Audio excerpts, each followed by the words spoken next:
السلام عليكم ورحمة الله وبركاته. بسم الله الرحمن الرحيم. الحمد لله رب العالمين، وأفضل الصلاة وأتم التسليم على نبينا محمد وعلى آله وصحبه أجمعين ومن تبعهم بإحسان إلى يوم الدين. اللهم لا علم لنا إلا ما علمتنا إنك أنت العليم الحكيم. رب اشرح لي صدري ويسر لي أمري واحلل عقدة من لساني يفقه قولي ونستفتح بالذي هو خير. We'll continue tonight, inshallah, brothers and sisters, talking about the great Khalifa, Amir al-Mu'mineen, Umar al-Khattab, radiyallahu anhu wa arda.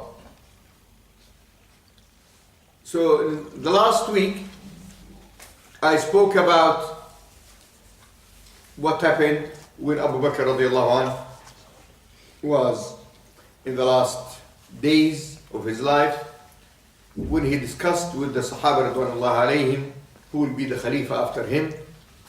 And after the fair discussion, and most of the Sahaba who were there at that time, they agreed the choice that Abu Bakr radiyallahu anhu made by choosing Umar al-Khattab radiyallahu anhu. And after that, they went to the masjid and they took the general bay'ah from the Muslims who were there. So now Umar became Khalifa of Muslims. You can see here, there is difference between how Abu Bakr became Khalifa and how Umar became Khalifa. Abu Bakr was a meeting, discussion, then they gave him the bay'ah. Now Umar, it was different. But still, the main idea that it is consultation, ashura. So in Bay'at Abu Bakr, it was shura. In Bay'at Umar, it was shura. I can say that it was easy for Abu Bakr radiallahu anhu just to say, I have appointed Umar, and because I know 1, 2, 3, 4, 5, and Muslims will agree without even consultation. But no.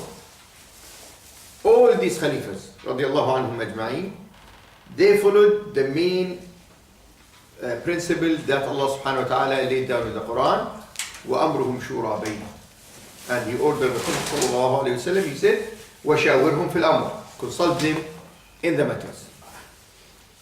And the Nabi sallallahu alayhi wa sallam practiced this. We'll find that in Badr, in Uhud, in Al-Ahzab, in many occasions we'll find the Nabi sallallahu alayhi wa sallam consulting the Sahaba ridwanullahi alayhim. And after that, the Sahaba ridwanullahi alayhim followed the steps of the Prophet Muhammad sallallahu alayhi wa sallam, so they were consulting. So now, Umar al-Khattab became Khalifa. And you'll not find in the books, the history books, that anyone who is talking anything about this in a wrong way, except the Shia. Because they are saying it was something agreed between Abu Bakr and Umar and the others, because their main objective was just to put Ali aside. We'll find authentic narrations that Ali radiallahu anhu was consulted, and he said that you Abu Bakr know about him more than I know about him. When the bay'ah happened, everyone there gave the bay'ah to Umar al-Khattab radiallahu anhu, including Ali ibn Abi Talib radiallahu anhu. Then after that, which we will see while we are talking about different occasions in the life of Umar radiallahu anhu, that Ali radiallahu anhu was one of the main consultants there. You'll find many occasions that Umar al-Khattab radiallahu anhu particularly asked Ali, what do you think about this? And Ali, he gave him the advice on that matter. Now if Ali radiallahu anhu was unhappy about this, so you'll find that Ali will make a big problem. You remember when we spoke about the life of Ali, we cannot see at any point that Ali was against Umar radiallahu anh in any occasion. Imam al-Nawawi rahmahullah, he said about the Sahaba, أجمعوا على اختيار أبي بكر وعمر وعلى تنفيذ عهده إلى عمر. So all the Sahaba Ridwanullahi alayhim, that all of them agreed that they accepted what Abu Bakr radiallahu anh has chosen, and they applied what Khataab, what Abu Bakr radiallahu anh did, that Umar Khataab will be the Khalifa after him. Ibn Taymiyyah rahmahullah said, وأما عمر فإن أبا بكر عهد إليه وبايعه المسلمون بعد موت أبي بكر فصار إماما لما حصلت له القدرة والسلطان بمبايعته. So Umar, how he became Khalifa, Abu Bakr, he gave him the pledge, or gave him the agreement that he would be Khalifa. After that, the Muslims, they gave him the bay'ah after the death of Abu Bakr radiallahu anh. So he became Imam because now all Muslims gave him the bay'ah. Because of that, he became the Khalifa.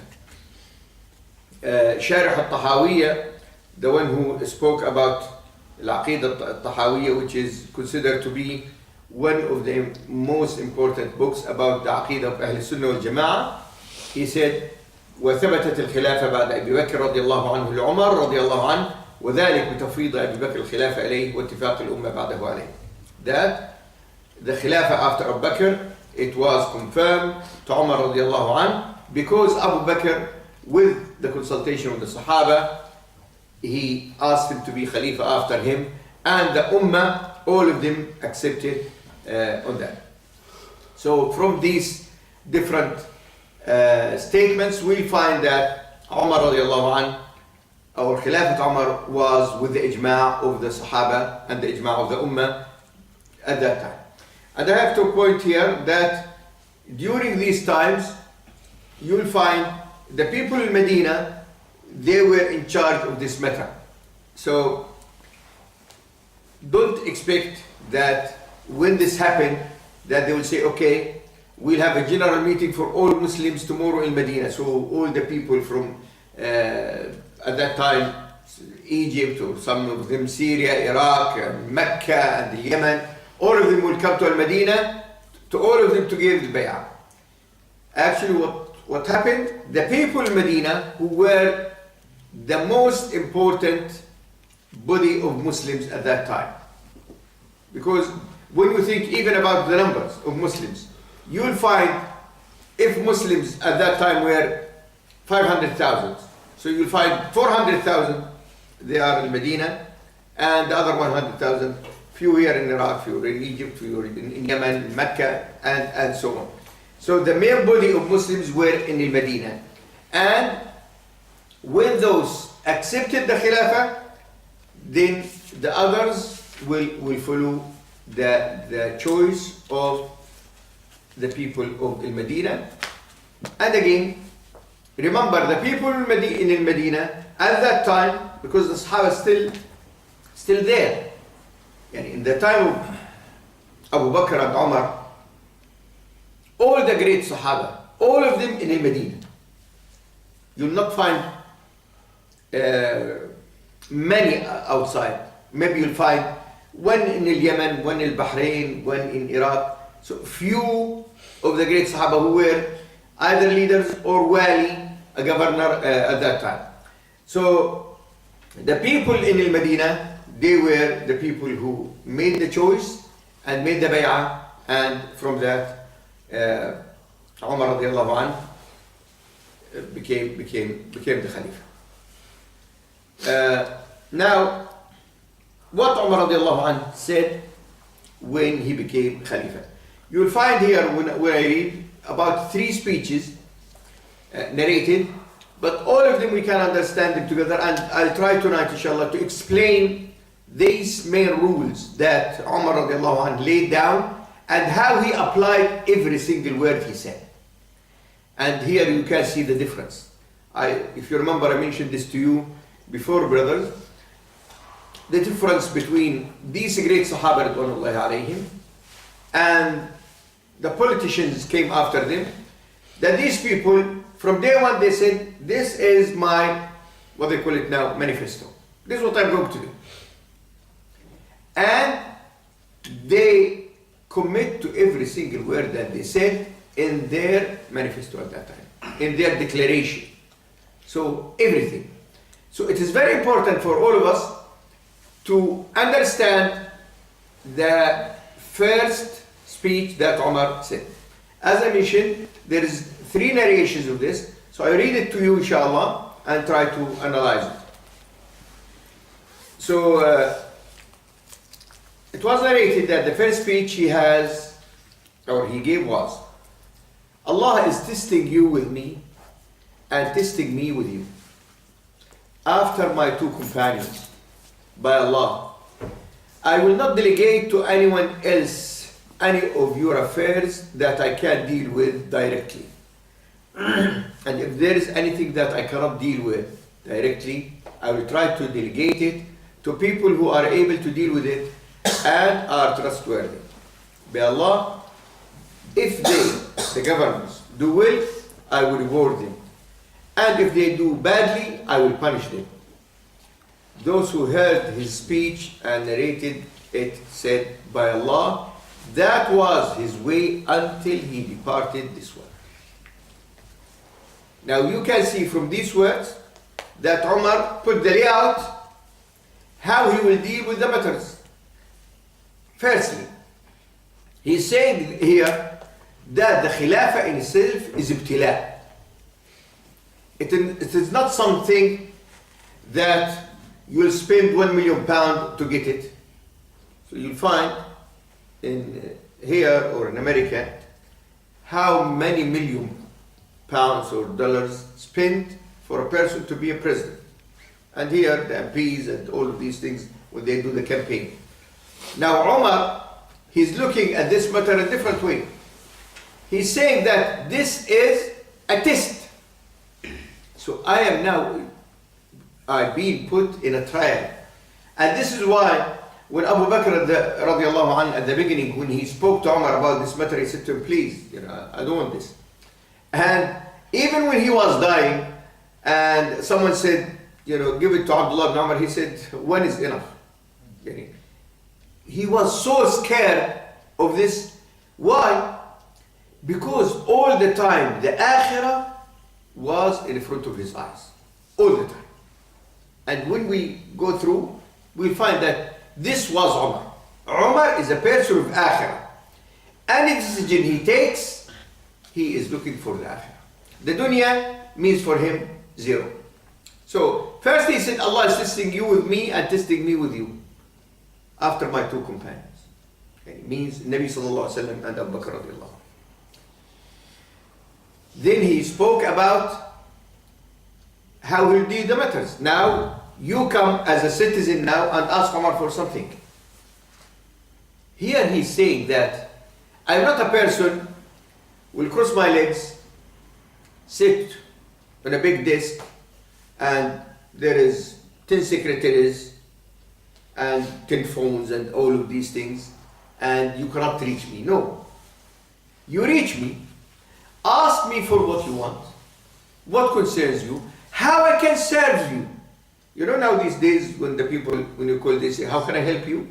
Umar, he was saying it from his heart. How can I help you? And what he's saying that, if I can do it myself, I will not delegate it to someone else. He'd like to be the servant of Muslims. Where is these people?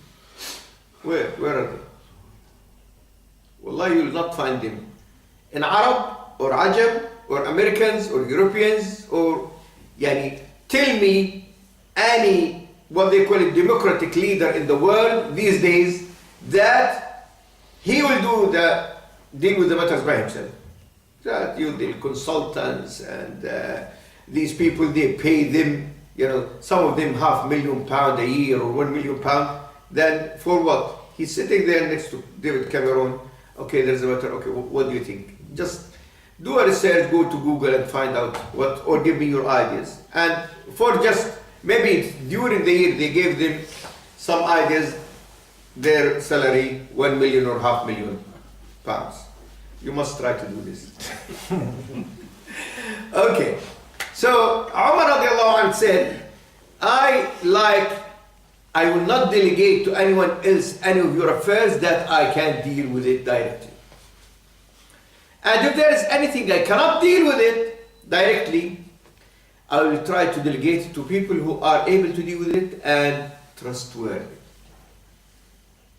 Look, he's saying this is what I need from those who will do the jobs. Because obviously, he will need people to do the jobs for him. He cannot be the Khalifa in Medina and Mecca, Iraq and Syria and Egypt at the same time. But he said these people must be trustworthy, Amin, which we spoke about it yesterday. Then he told them how he will deal with these people. That if they do well, I will reward them. But if not, then I punish them. Straight. Clear statement. Really, you cannot see a better or more clearer than this statement, how he will appoint the people. So this is one of the narrations about how he will rule the country. It was narrated that when he became Khalifa, he ascended the minbar and wanted to sit in the same level as Abu Bakr had sat. Then he said, I would not like Allah to see me putting myself on the same level of Abu Bakr. You know the minbar, 3 steps? So some of the narrations saying that the Nabi Sallallahu Alaihi Wasallam was standing on the 3rd one. Then Abu Bakr, he stood on the 2nd one. Then Umar, when he came and he tried to sit on the 2nd one, he said, how can I sit on the 2nd one? I put myself in the position of Abu Bakr. I'm not like Abu Bakr. My level is lower than the level of Abu Bakr. So he came 1 step down. So he said, I will not like Allah to see me putting myself on the same level as Abu Bakr. So he went down 1 step. Then he praised Allah. Then he said, read Quran and you will be recognized for it. Act upon it and you will be among its people. Bring yourself to account before you are brought to account. Prepare yourselves for the great parade on the day when you will be brought to judgment before Allah, and not a secret of you will be hidden. Now, Umar Khataab radiallahu anh, he's telling everyone who was listening to him at that time that the Quran is my constitution. And you as citizens now, you have to follow the same manner. So, read it and you will be recognized for it. Because when you apply it in your life, this is how you will be recognized. And act upon it and you will be among its people. How you can be a person Ahl Quran? You cannot be a person Ahl Quran if you just read it without applying it in your life. You have to apply it to be the people of the Quran. Then he is touching an important thing which we call it tazkiyah. And he said, bring yourselves to account before you are brought to account. حاسبوا أنفسكم قبل أن تحاسبوا. And if every one of us think about this matter, the Khalifa, he's saying this to the people. What he will do himself then? He will do the same. Because I cannot stand here to say to the people, حاسبوا أنفسكم قبل أن تحاسبوا. Then when it come to me, I ignore it. No. He's putting here the layout of his way of ruling the people. So he's saying to them, put yourself to account, and obviously he will do the same. So this means that you are dealing with a person who is your Khalifa, but at the same time he is every day holding himself for an account. Prepare yourself for the great parade on the day when you will be brought to judgment before Allah, and not a secret of you will be hidden. And as I mentioned earlier, brothers and sisters, that Umar radiallahu anhu was a person of akhirah. Now he's reminding everyone about the akhirah. And you can see through the three advices he gave so far, all of them to do the akhirah. The Quran to do the akhirah. Hold yourself for account for the akhirah. And now he's saying that you have to prepare yourself for the akhirah. And obviously, he is also talking about himself, that through me being your Khalifa, this will be my way of judging or controlling or running this country. That I am a person who is thinking about Allah subhanahu wa ta'ala in every action that I am doing. No one who is in a position to be obeyed should be obeyed in anything that's involved disobedient towards Allah. Here he's saying that what's halal, what's haram, and what you can say about obedience or non-obedience. He's saying clearly that no one who is in a position to be obeyed should be obeyed in anything that involves disobedience to Allah subhanahu wa ta'ala. So if I appoint a governor and this governor asks you to do something against Islam, against Allah, against Prophet Muhammad alayhi salatu wasalam, say to him, no, we are not obeying you, we are obeying Allah subhanahu wa ta'ala. So in a way, he is giving the responsibility to every Muslim who's listening, that you are, as citizens, you are responsible for applying the deen in your life. And you are the they call it watchdog? The watchdog now, the watcher of these governors. And if these people go astray and try to convince you or order you, say to by force you have to do it, say to them, sorry, we are not going to do it. So he is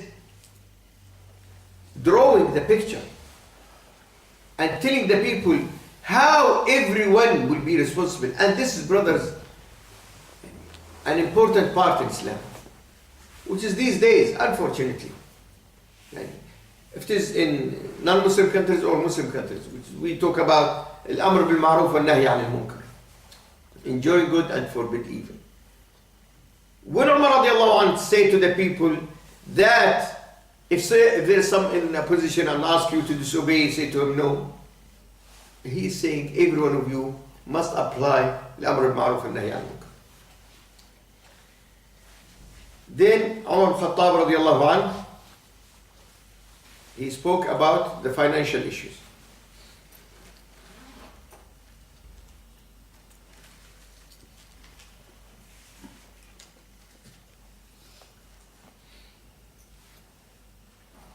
With regard to the wealth of Allah, I see myself as being like the guardian of an orphan.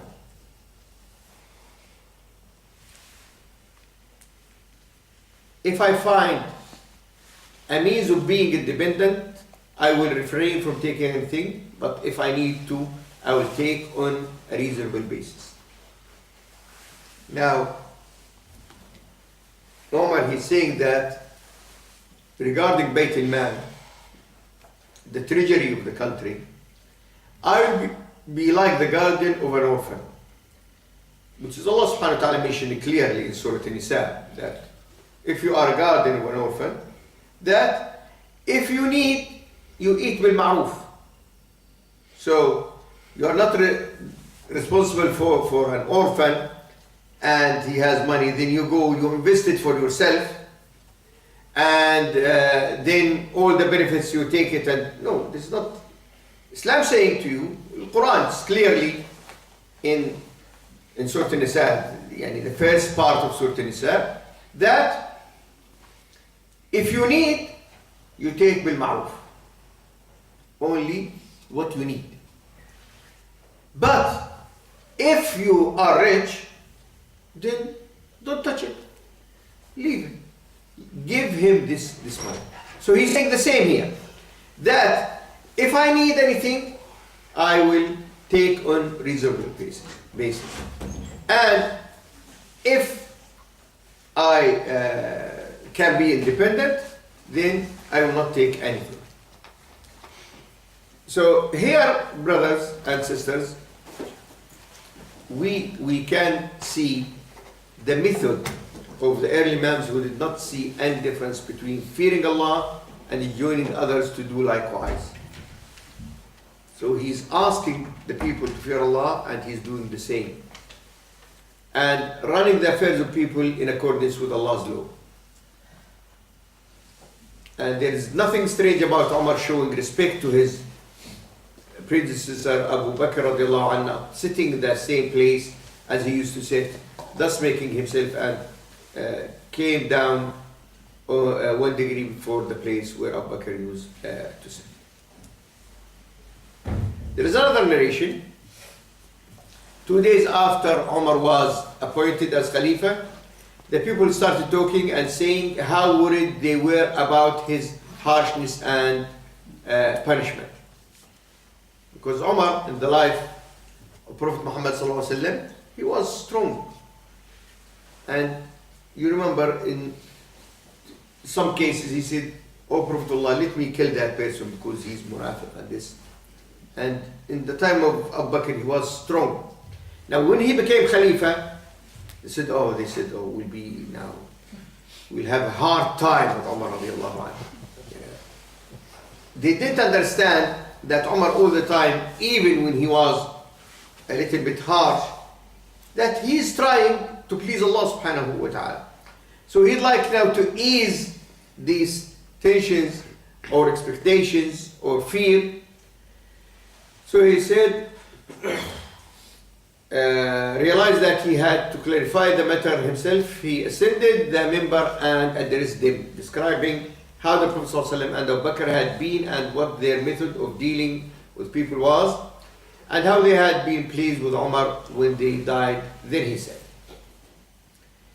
I have been appointed as your leader, O people. So understand that the harshness has become less, and it would only be applied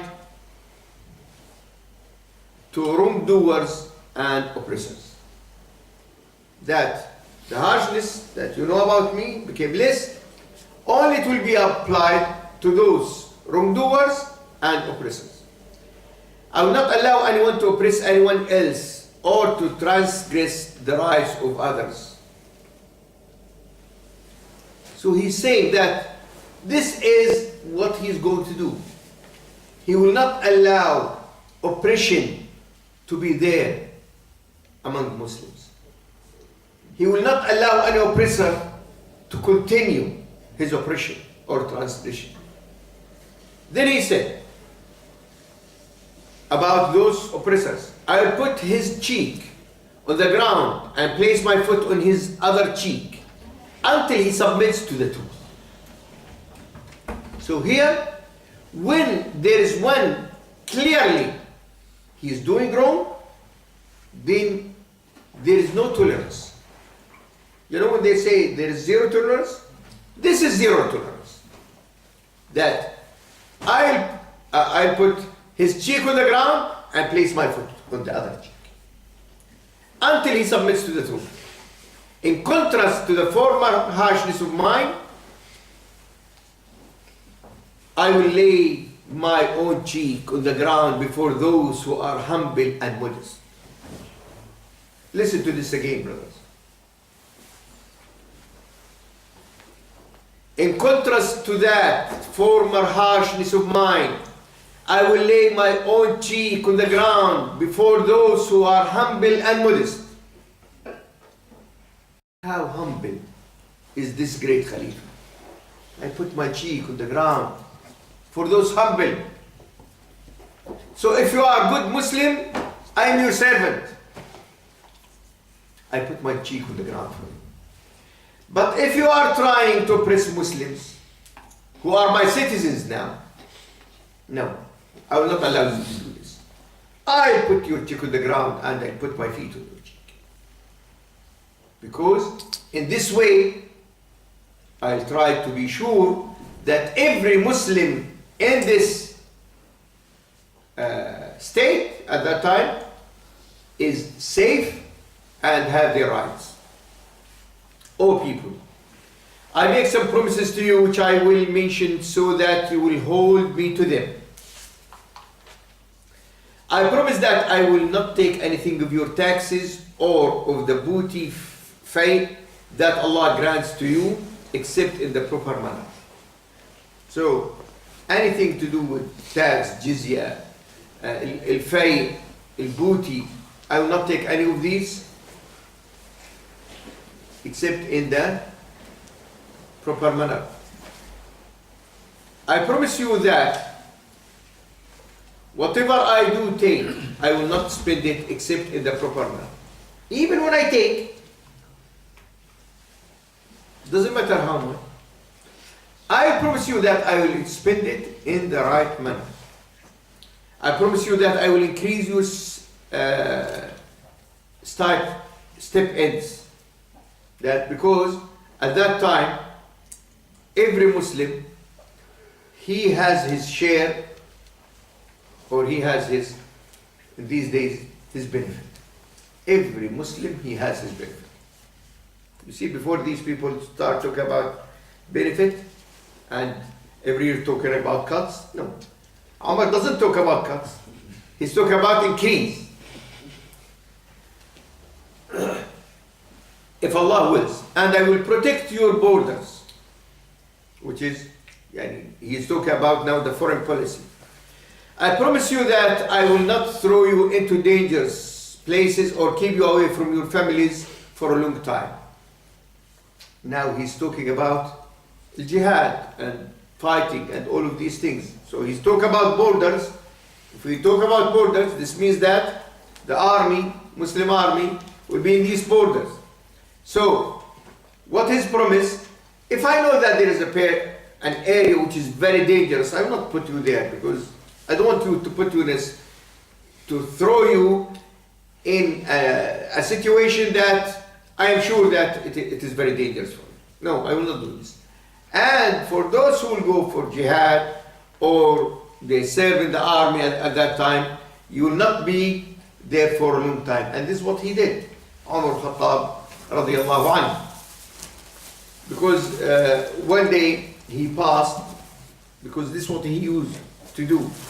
Every night he will go around and try to see if, generally, how it goes with the people. And he will listen what the people say. So he passed the house and he heard the woman expressing how much she's missing her husband.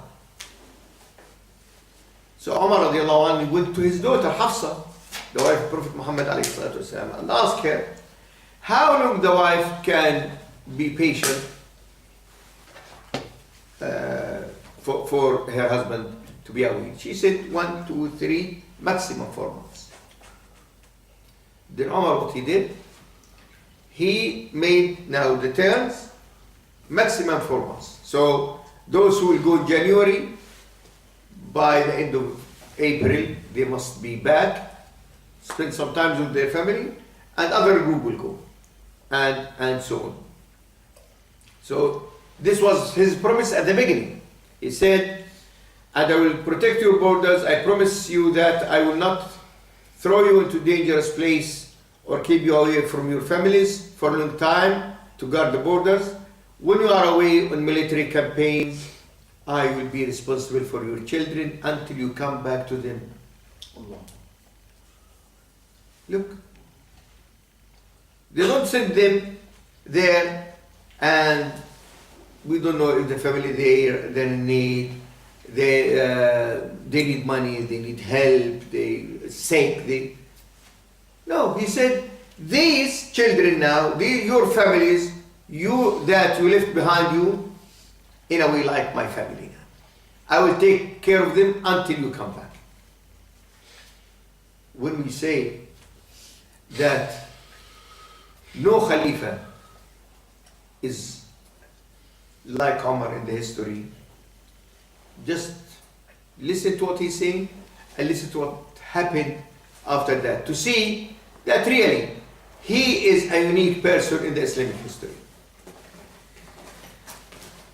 I will be responsible for your children until you come back to them. Fear Allah, O slaves of Allah, and help me by keeping your evil way from me, and by enjoying what is good and what is evil, and by giving me sincere advice with regard to the way I am running your affairs. So, he is now telling the people that he needs their help, advice. He's not sitting there making the rules and you must follow the rules, you like it or you don't like it. No. The rules already established. Quran and Sunnah is there. But now to carry out these laws, legislations, he needs the help of people. By applying them and when there is something, a new matter happen, he needs their advice. So, and by keeping your evil away from me, and by doing what is good and what is evil, and by giving my sincere advice. So, keep the evil away, give me the good advice, and in this way we can carry on together. I say these words of mine, and I ask Allah to forgive me and you. As we say, أقول قولي هذا وأستغفر الله لي ولكم. This is what he said. Radiallahu anhu. Another report, the likeness of the Arab is that of an amenable yet proud camel following its driver. So let its driver watch where he is leading it. By the Lord of the Kaaba, I will direct you to follow the right path. Yani he's saying that the Arab is easygoing people. They are not harsh. And so if they find the right leader to guide them through the right way, these people, they are listening and following. They are not people that they like, every 2-3 years making a coup and making troubles. No. When there is a leader who can guard them with the Sharia, with the law of Allah subhanahu wa ta'ala, these people are listening. So we can find brothers and sisters that Umar radiallahu anhu, he is laying down these things. So I will summarize the main points before we go to the next part. So the first thing, he regarded his Khilafah as a trial. The appointment required him to deal directly with matters. The harshness which the people feared in Umar's part would turn into softness and mercy. The Khalifa took on the responsibility of defending the Ummah and its religion, and of defending the borders and warding of danger, but that was not going to be achieved by being unjust towards the fighters. Therefore, he was not going to keep them at borders until they could no longer take it. The Khalifa promised to pay the people all their dues in full from taxes and booty. He would not ask for any of it or spend any of it inappropriately.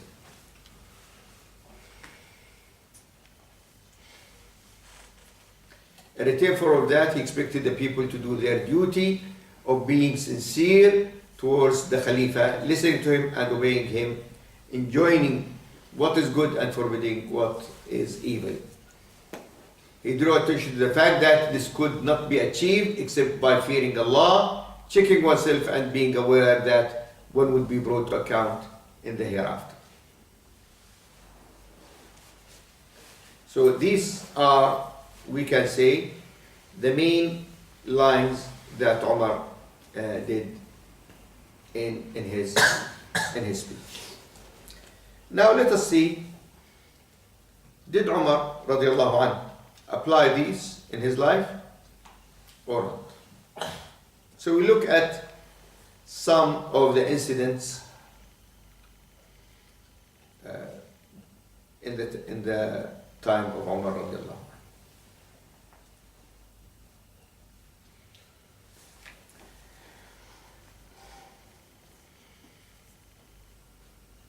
The first thing, when Umar radiallahu anhu spoke about the shura, so he applied it in his life.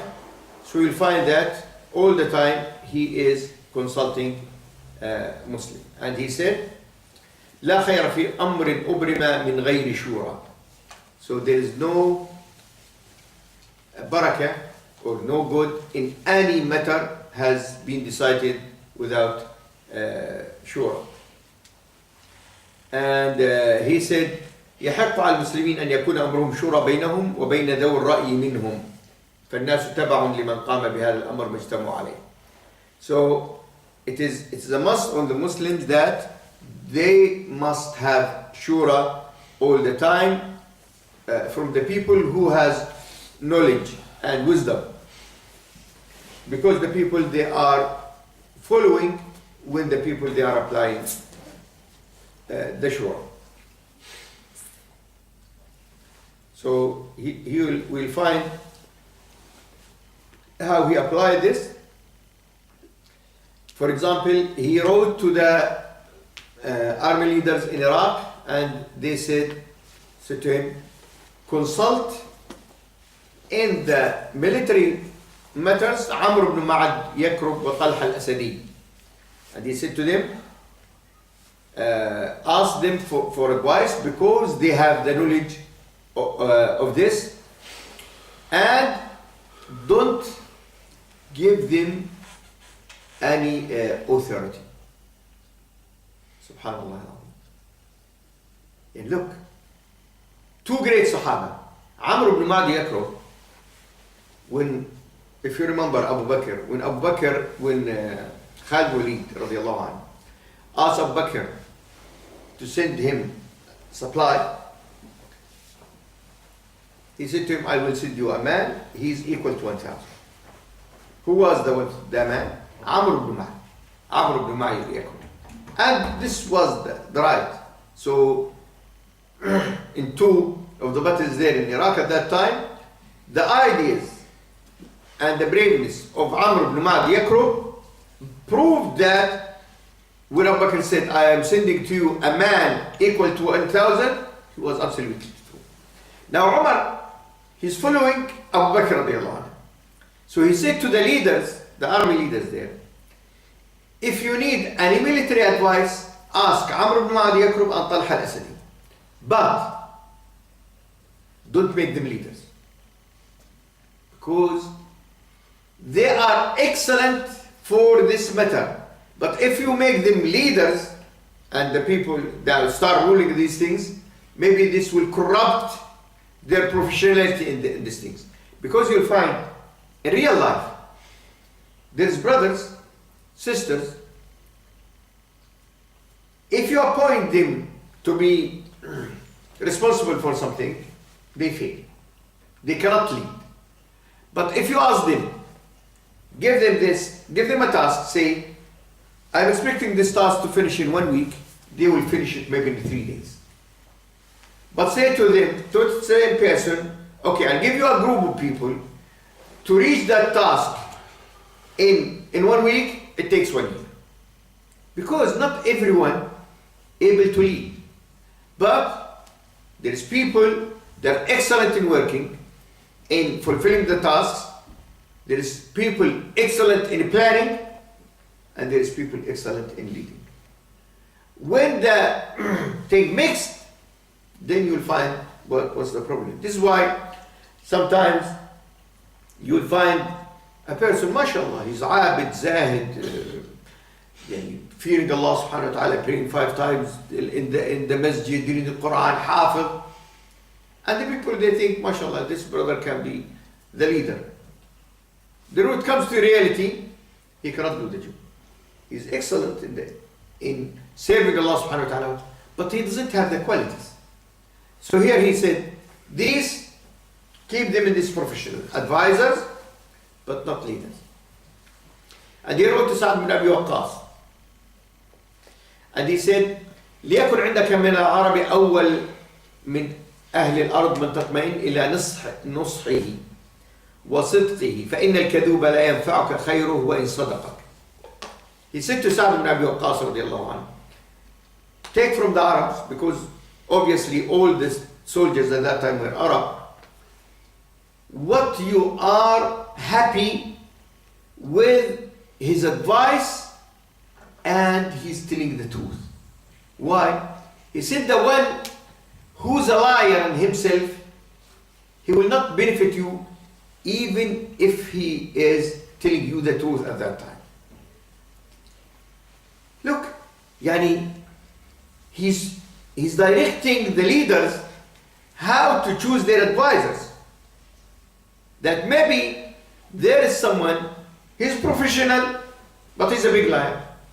Now, you don't know when he gives you the advice, if is he lying at that time or he's telling the truth. And he said to him, to Sa'ad, وَالْغَاشْ عَيْنٌ عَلَيْكَ وَلَيْسَ عَيْنًا لَكَ. The one who cheat, actually, he's like a spy in you, not a spy for you. The one who's cheating.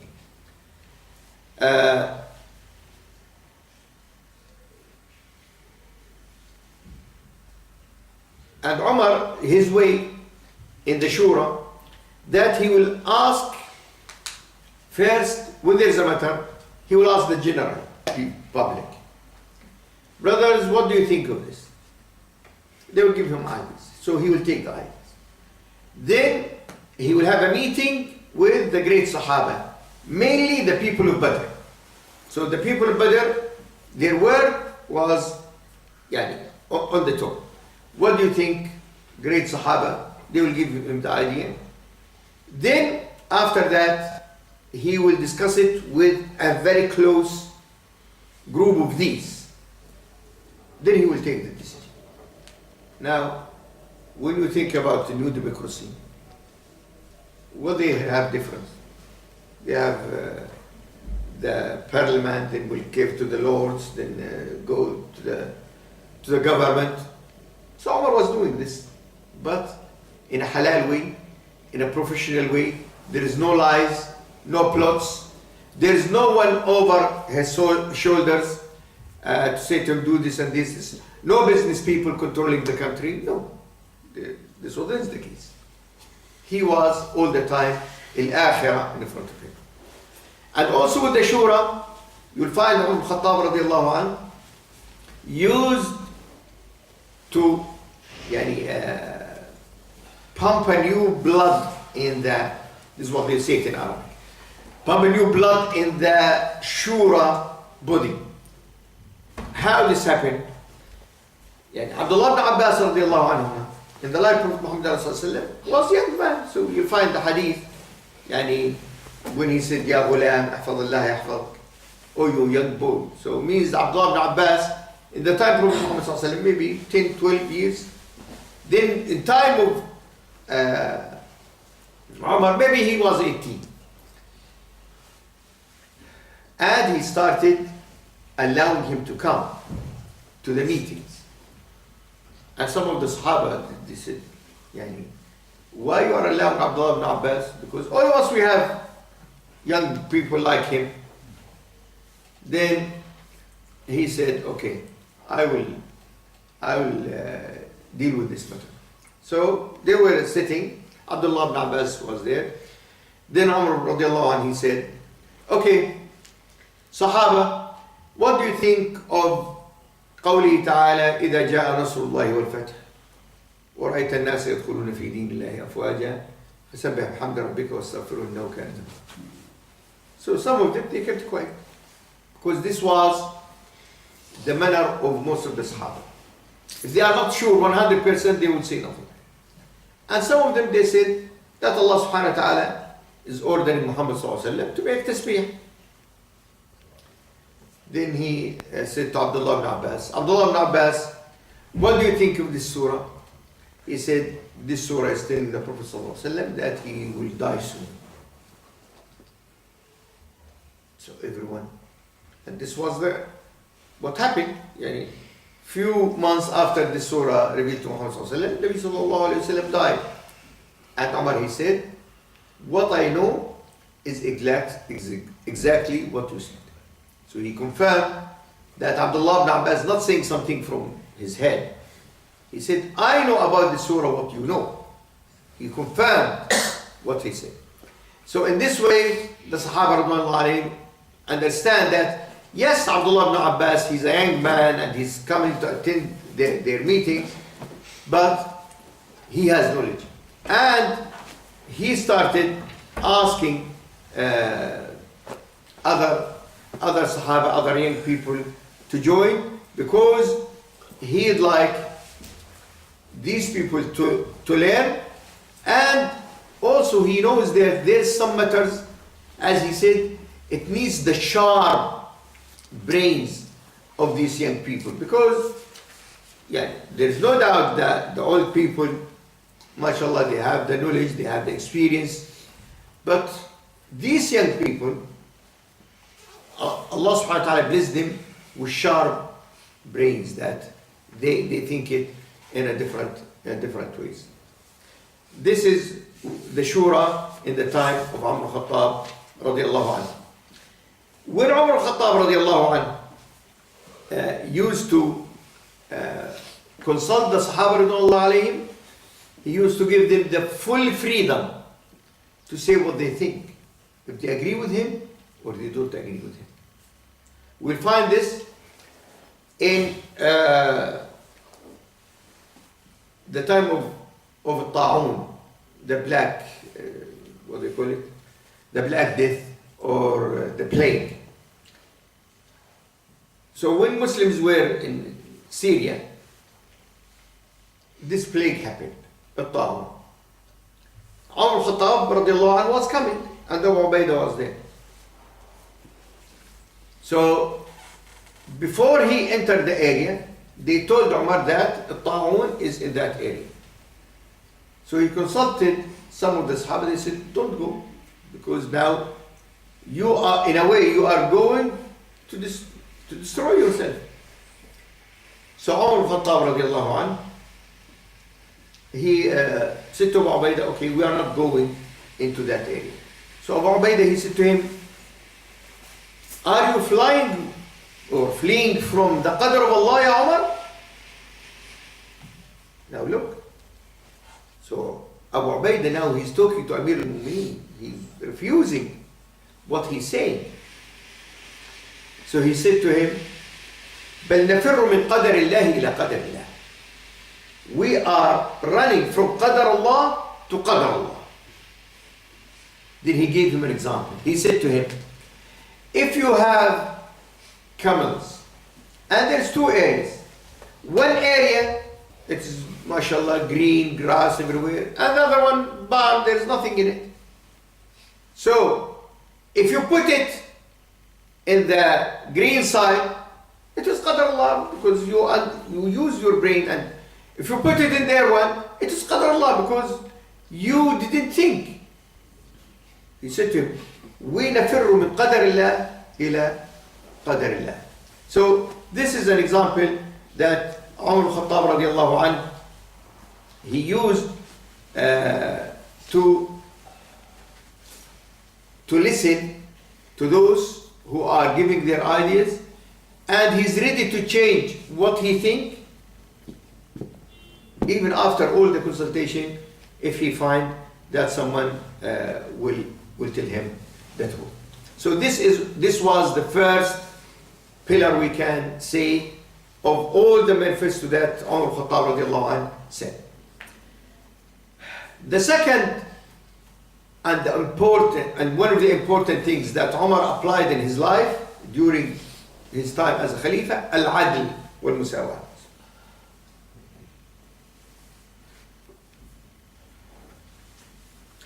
I like you to remember the word al-adl, brothers, which is the Arabic term for justice.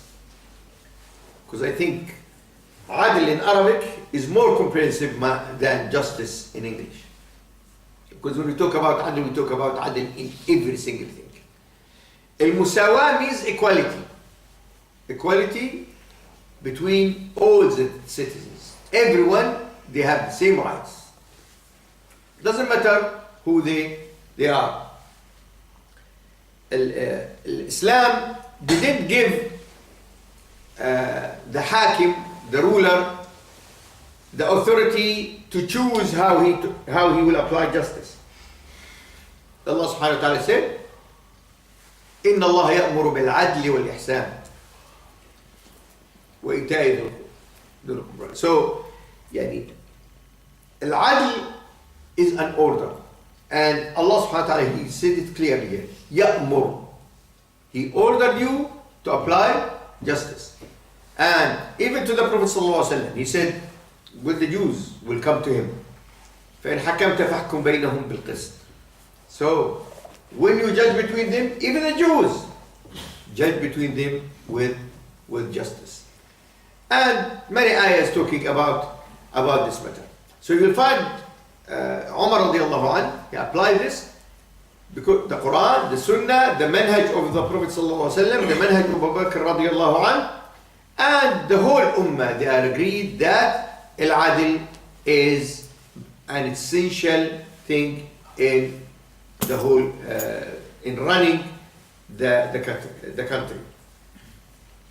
الفخر الرازي, he said, أجمعوا على أن من كان حاكما وجب عليه أن يحكم بالعدل.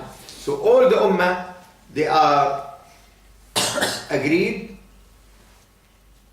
that anyone who is a ruler, he must rule with justice.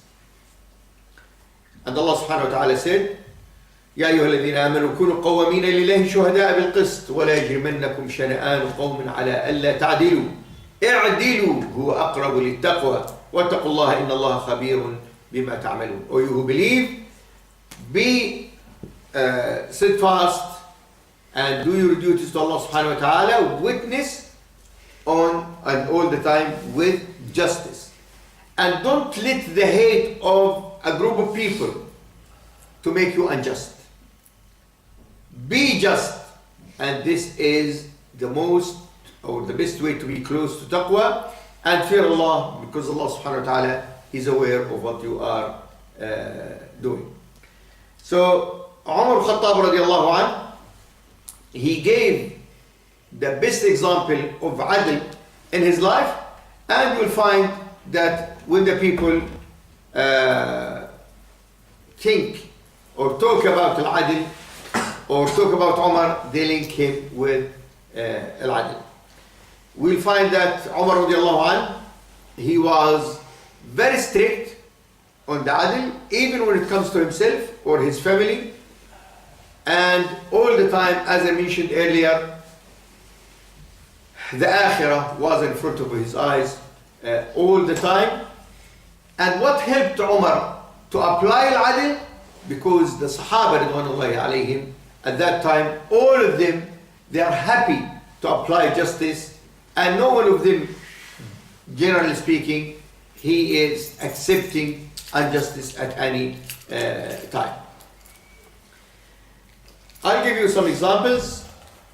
One day, a Muslim and a Jew came to Umar ibn Khattab radiallahu anhu, and they have a dispute. So Umar radiallahu anhu find that the right belonged to the Jew. So he judged for him. So the Jew person, he said to him, لَقَدْ قَضَيْتَ بِالْحَقِّ. So you judge with the truth. Umar Khattab, when he used to send his workers, the people who collect the money or who ruled the other places, he said, أيها الناس إني لم أبعث عمالي عليكم ليصيبوا من أبشاركم ولا من أموالكم إنما بعثتم ليحجزوا بينكم وليقسموا فيئكم بينكم. O people, I didn't send my governors to hurt you, harm you, or take your money. I sent them just to collect the money and spend it on you. And one day, he mentioned this, and he said, if there is anyone suffering from any injustice from any of my governors, then let him tell me. So a person stood up and he said, Amiluka, the one you appointed, he hit me one lashes. So where is the governor? They said, he's there. And so he said, why you hit him? He didn't have an excuse. He said to him, okay, give me the saw, they call it at that time, the whip. And he said, now go and hit him 100 lashes. Now, Amr al-As, he said to him, Ya Amir al-Mu'mineen, if you do this now, the people will not respect these governors anymore. He said to him, I don't want them to respect them if they are persons. You remember what he said at the beginning? He doesn't want any injustice to happen in his time. And so the person, he said, I don't want to do this. But he said to him, okay, what do you want? He said he can pay like a fine for this. So for every lash, he paid 2 dirham at that time. So he gave him 200 dirham, and he said that's fine. And there is a very famous story that a Qibti came to Umar al-Khattab radiallahu anhu. And he said to him, what happened? He said, there was a horse race, and my horse won the race from the son of Amr ibn al-As. Amr al-As was, we know Amr al-As is Sahabi, and he was the governor of Egypt at that time. So when the Qibti said to Umar al-Khattab radiallahu anhu, when my horse won, that person, the son of Amr al-As, he came to him and he said to him, how you won the race and I am Ibn al-Akramain, the son of 2 people who are very, very noble. And he hit him. So Umar Khattab radiallahu anh sent the letter to Amr al-As, come and with your son. So they came. So they brought them, asked the Qibti. You know what Qibti means? The Qibti is the people of Egypt who used to be there. And some of them became Muslims, some of them stayed Christians. So when they came, asked, the son admitted that this is what happened, because this court procedure must be right. So he cannot rely on just someone came and said this has happened. No. He admitted that he did it. Then he gave the whip, and he said to him, go and hit him exactly the same. And this is what happened. He hit him with the whip. Then when he finished, he said to him, go and on the head of Amr al-As, hit Amr al-As now. And Amr al-As, he said, what? He said, it's because of you. If he's not your son, this will not happen. And then he said to him a very important word. He said, متى استعبدتم الناس وقد ولدتهم أمهاتهم أحرارا. How you allow yourself to make the people slaves, when their mothers, when they gave birth to them, they were free. How you now, because you are a governor there, your son likes to treat the people in this way. This is, brothers, just one example of how Umar Khattab radiallahu anhu was applying justice. There's many examples. Inshallah, we'll go through some of them in the coming lessons. But this just show you the Qibti is not a Muslim, and he is now telling all the rulers that, look, don't make being the son of the governor at that time, an excuse that you go and oppress the people. المساواة, when we talk about equality, Umar radiallahu anh, he was Amir al-Mu'mineen, but when it comes to how he treats himself, he will treat himself as any Muslim in that country. So in his time, there was a famine, they call it Am al-Ramada. So Umar, he said, by Allah, I will not eat a ghee, you know, the butter, because they consider the butter is better than the oil. So he said, because the situation, because there is famine, obviously the sheep and the cows will not produce butter that much. So he started to eat the oil, and one day, you know, he noticed that because of the oil and these things, his stomach start, in Arabic, the qarqar, so makes a noise. He says, qarqar as you like, don't worry. I will not eat the butter until all Muslims will be full of butter. Then I start eating. Allah. One day, one of his servants, he went, and there is someone was selling butter and some milk. So he bought them and brought them to Umar al-Khattab radiallahu anhu. And he said to him, what's this? He said to him, this is butter and milk. And he said, everyone in the country had this? He said, no. He said to him, okay, give it to the people. I will not touch them until I see that everyone, he is doing this. So this how he did that.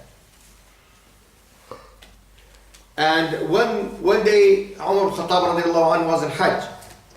So Safwan ibn Umayyah, he made for him food.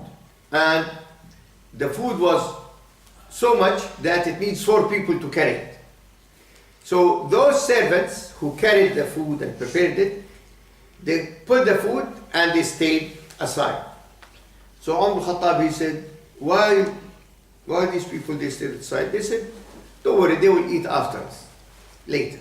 They said to him, no. I will not eat until all of these people come and eat and full. Then after that I eat. This is equality. This is equality. Now, unfortunately, in Muslim countries, and this is a fact, that, you know, in some, I don't want to name the countries, but in some countries, you know, in every house there is at least one servant. If it's not 3 or 4. And these people, they never eat on the same table. They never. And what they gave them, what's left. And they stay in their places, in the kitchen. And I remember once, I was in Dubai, and a family came, and when they came to visit me, they came with their servant. So the servant came to the house and started to help it in the house. Okay, that's fine. But we asked her to sit. She said no. She went to sit on the step of the kitchen. I said, Subhanallah, why? She said, this is how it is. I said, no. I cannot accept that you come to my house and go sit in you sit in one of the places as any person here. All of you now, I consider you my guests. This is just to give you an example. Now Umar al-Khattab radiallahu anhu refused to eat until these people came and ate, and he said to them that he said ما لقوم يستأثرون على خدامهم فعل الله بهم وفعل. So he said, why people, they are preparing themselves over their servants? And he said, may Allah subhanahu wa ta'ala do with them what he likes to do. And Umar, as I said, he refused to eat until these people came and ate. So this is just an example or examples of al-adl wal-musawa, which Umar applied radiallahu anhu in his life. Inshallah, in the next week, we'll talk more about Umar the Khalifa and how he applied all the rules that he spoke about it when he became Khalifa, how he applied it in his life to see clearly, brothers, that this is the Islam. Islam is not words to be said. Islam, words and applying these words. And I say at the end, as Imam Malik radiallahu anhu, لا تصلح هذه الأمة آخر هذه الأمة إلا ما صلح به أولها. The late time of this ummah will not be fixed until this ummah goes back to what the first generation of this ummah. This generation, when we say in our, barakallah fikum, the brothers, in our all the advertisement that our Sahaba is our role model, this is why we are coming and talking about this, because we'd like to change our life, to try to see how the ummah can gain its prosperity again through seeing how these Khalifas Ridwanullah alayhim applied the deen that they learned from Muhammad sallallahu alayhi wa ala alihi wa sallam. اللهم إنا نسألك أن تتقبل منا إنك أنت السميع العليم وأن تغفر لنا إنك أنت الغفور الرحيم وآخر دعوانا الحمد لله رب العالمين.